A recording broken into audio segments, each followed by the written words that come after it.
উত্তর ত্রিপুরা জেলার সদর শহর ধর্মনগরে বৃহস্পতিবার এয়ার রেড ও ব্ল্যাকআউট মক ড্রিল 2026 অনুষ্ঠিত হয়।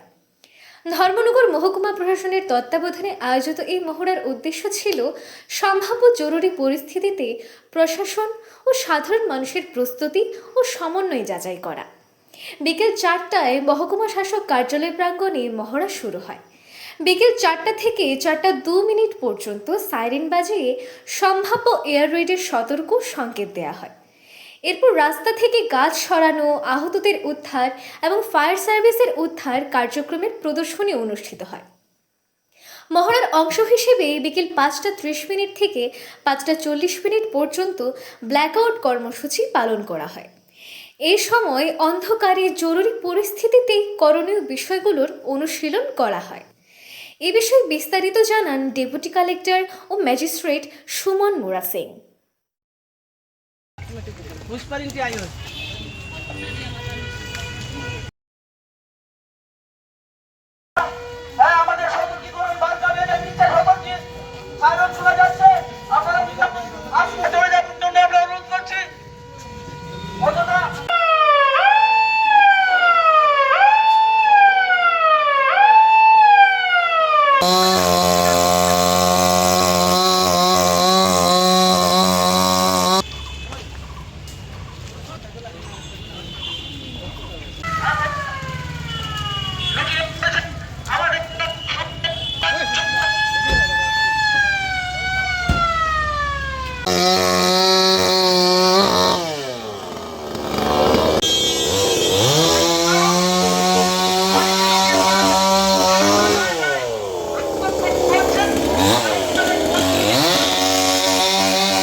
মক ড্রিল অনুষ্ঠিত হবে।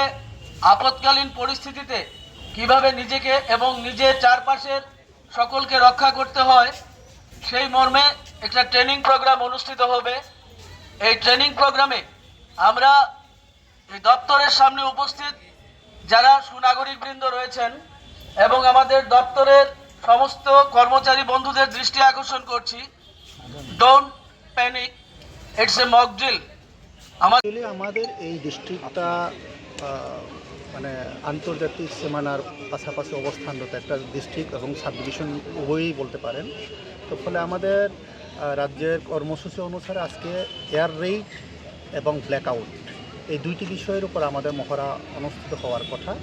4টা থেকে আমরা নির্দিষ্ট সূচি অনুসারে আমাদের এই প্রোগ্রামগুলি করতে থাকলাম।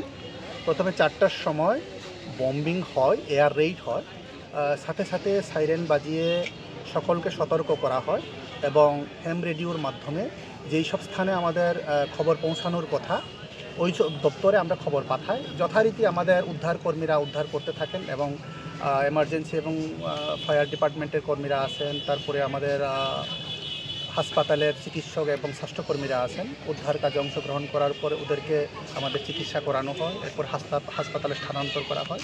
সম্পূর্ণ কাজ খুব সুস্থভাবে সম্পন্ন হয়েছে। এক্ষুনি আমরা 5:30টার সময় ব্ল্যাকআউট, যেটা এয়ার রেইডের সাথে অত্যন্ত জড়িত একটা বিষয়, এটা আমরা পালন করলাম।